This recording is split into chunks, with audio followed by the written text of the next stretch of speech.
लाहौर के इलाके सुंदर में शादी के कुछ घंटों पहले दुल्हन को कत्ल कर दिया जाता है। कत्ल करने वाला कौन? कत्ल करने वाला दुल्हन का अपना ही बहनोई। ये सूरत हाल पैदा हो गई है जी। बहनोई अपनी साली से बेइंतहा मोहब्बत करता है और इतनी मोहब्बत करता है कि उसे कहता है कि तुम जो आने वाली बारात है उसको वापस भेज दो, मैं तुम्हारी बहन से भी बात कर लूंगा, तुम्हारी माँ से भी बात कर लूंगा, तुम मेरे साथ दूसरी शादी करो। आप बहनोई हैं, आप इस मेरे बहनोई हैं, मेरी बहन के शोहर है, मैं साथ नहीं कर सकती, मेरे माँ बाप की इज्जत खराब है। बहनोई चाहता है डब्बा पैक पिस्टल लेकर पिस्टल आके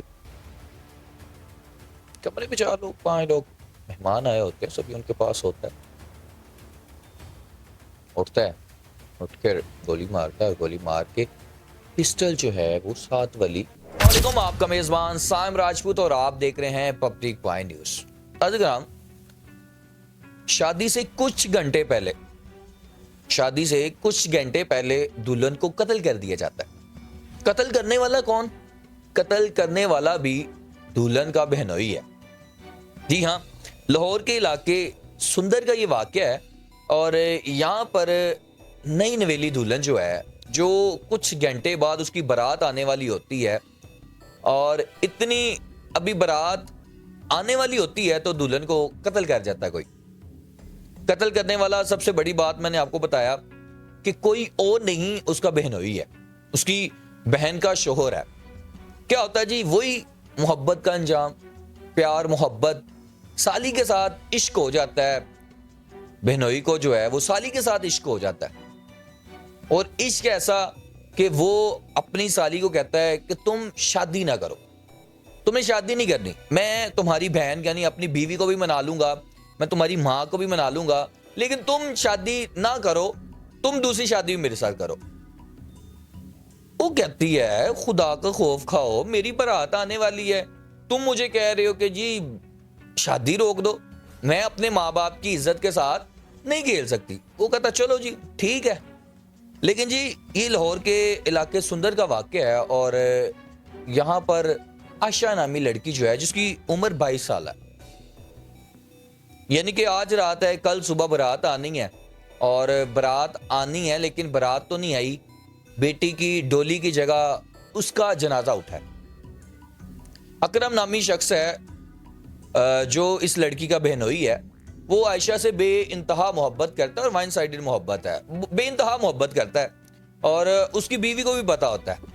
एक दिन पहले इनके घर आता है और आकर आयशा से कहता है, यानी अपनी साली से कहता है कि तुम शादी ना करो तो तुम मेरे साथ शादी करो, जो शादी बारात लेकर आ रहे हैं उनसे मना कर दो। आयशा कहती है जी मैं अपने माँ बाप की इज्जत के साथ नहीं खेल सकती, तो तुमसे यही मेरी हाथ जोड़ के गुजारिश है कि तुम ऐसा ना करो कि मैं अपने माँ बाप की इज्जत को ये करूं। वो कहता चलो ठीक है। बेनोई जो है वो बाज नहीं आता, वो कहता जी मैंने आशा को हर हद में अपना करना है और मैंने आशा को बाहर किसी के साथ नहीं जाने देना। बेनोई चला जाता है, आखिरी चीज उसके पास जो होती है वो ही करता है, वो शैतान हाजिर होता है। बेनोई चला जाता है और अकरम जो है वो जब बाहर जाता है तो डिब्बा पैक मोबाइल नहीं सर, डिब्बा पैक वो गन लेके आता है, यानी पिस्टल लेके आता है, पिस्टल में गोलियां डाल के लाता है और ला कर रख लेता है पास। रात होती है तो कमरे में दुल्हन की बहन, माँ और वो बहनोई यानी अकरम सोया होता है। रात होती है, अकरम साहब बोल्ट निकालते हैं, पिस्टल को बोल्ट उठाते हैं और भाई लड़की के सीधा फायर जो है वो यहाँ पर सर पे मारते हैं। मारने के बाद फरार हो जाते हैं और जो गन है, जो पिस्टल है, वो 7 वाले जो खाली प्लाट है उसमें फेंक के चले जाते हैं। जी हाँ, ये मैं एक साली और बहनोई की बात बता रहा हूँ। रिश्तेदारियां, बंदा अब इतने करीबी रिश्तों के पास भी आकर यार किस पे यकीन करे। वो कुर्सियां, वो टेबल, वो खाना, वो सुबह बरातियों का आना, वो घर पे मेहमानों का आना, वो नए कपड़े, वो हर चीज वहां की वहां वैसी की वैसी पड़ी है, लेकिन उठा डोली की जगह जनाजा। वो बारात आई भी बारात जनाजे में शामिल हुई और वापस चले गई। सोशल मीडिया के ऊपर ये चीज बनी है मोहब्बत प्यार। मोहब्बत प्यार ये है यार, लानत ऐसे प्यार पे, लानत ऐसी मोहब्बत पे। अगर मोहब्बत और प्यार का अंजाम ये है, आप जिस इंसान से इतनी मोहब्बत करते हैं, जितना इतना प्यार करते हैं, तो आप उसको सफाई हस्ती से मिटा देते हैं यार। आप इज्जत को भी नहीं देखते। जिस प्यार मोहब्बत के आगे इज्जत नहीं है, मैं उस प्यार मोहब्बत को नहीं मानता। अब आयशा के साथ क्या हुआ, आप ये देखिए कि आयशा के साथ क्या। अब आप मुझे बताएं कि ये आयशा के साथ क्या हुआ कि 22 साल लड़की, खानदान की इज्जत बहनोई ने ये कर दिया और करने के बाद फरार हो गया। और बहन को भी पता है, घर वाले सबको पता है, लेकिन मानने को कोई तैयार नहीं है।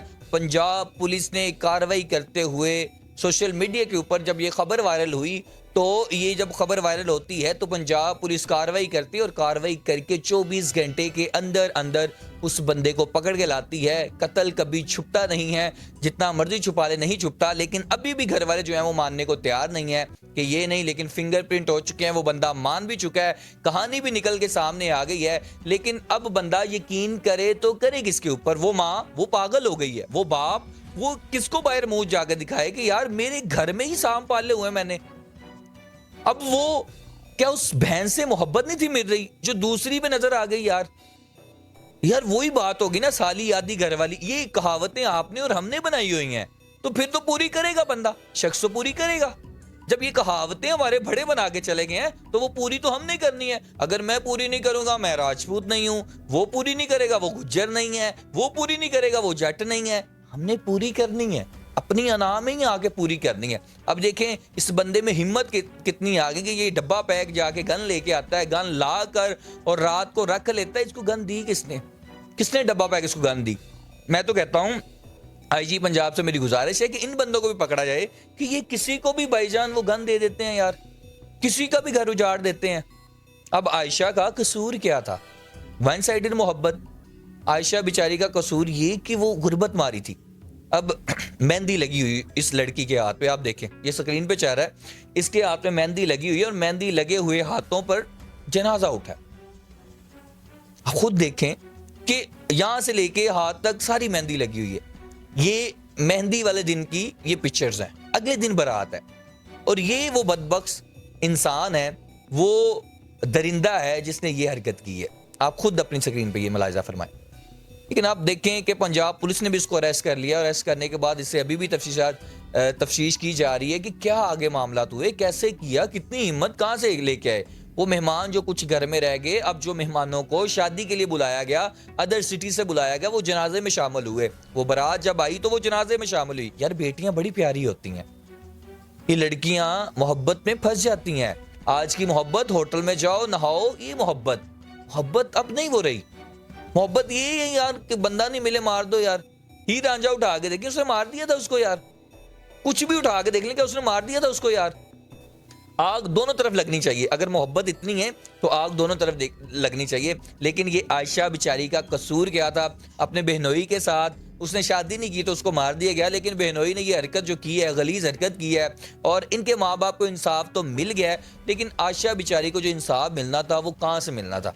तो मेरी सारी बहन बेटियों से गुजारिश है कि आप लोगों से हाथ जोड़ के गुजारिश है कि आप ऐसा कुछ भी हो तो अपने वालिदैन को बताएं। शायद आयशा से गलती हुई, उसने वालिदैन को नहीं बताया, लेकिन आयशा की बहन को सब कुछ पता था, लेकिन बहन कुछ नहीं कर पाई कि मेरा शोहर है। इस ऐसे शोहर को बहन को लगाम डालनी चाहिए थी कि तुम मेरी बहन के साथ ऐसा कर रहे हो। तो गुजारिश ये की जा रही है आपसे भी कि आपके साथ बहन बेटियों के साथ जब भी कुछ हो तो आप भी आयशा मत बनिएगा। आयशा की तरह ता क़यामत, जब क़यामत होगी तो आयशा खड़ी होकर इनसे सवाल करेगी। अपने मेज़बान को इजाज़त दें। और ये सवाल, ये सवालिया निशान जो है ये उठता है इन फैमिली के ऊपर। आज जिसके घर वो तंबू, वो टेंट वगैरह लगे हुए थे, वो बर्तन जो शादी के लिए आए हुए थे, वो टेबल जो शादी के लिए आए हुए थे, वो सारे के सारे फोतकी में, यानी कि जो खाना पकाना था हमने बारात पे अपनी बेटी के, वो सारा खाना उसकी फोतकी पे पका, उसकी कत्ल होने पे सारा पका। अब ये देखें, और लाश आप ये देखें कि वो बेड पे वही लेटी की लेटी रह गई भाई, उठी नहीं। गुजारिश ये है इस वीडियो को ज़्यादा से ज़्यादा शेयर करिएगा, अपने मेज़बान को इजाज़त दें। अल्लाह निगहबान।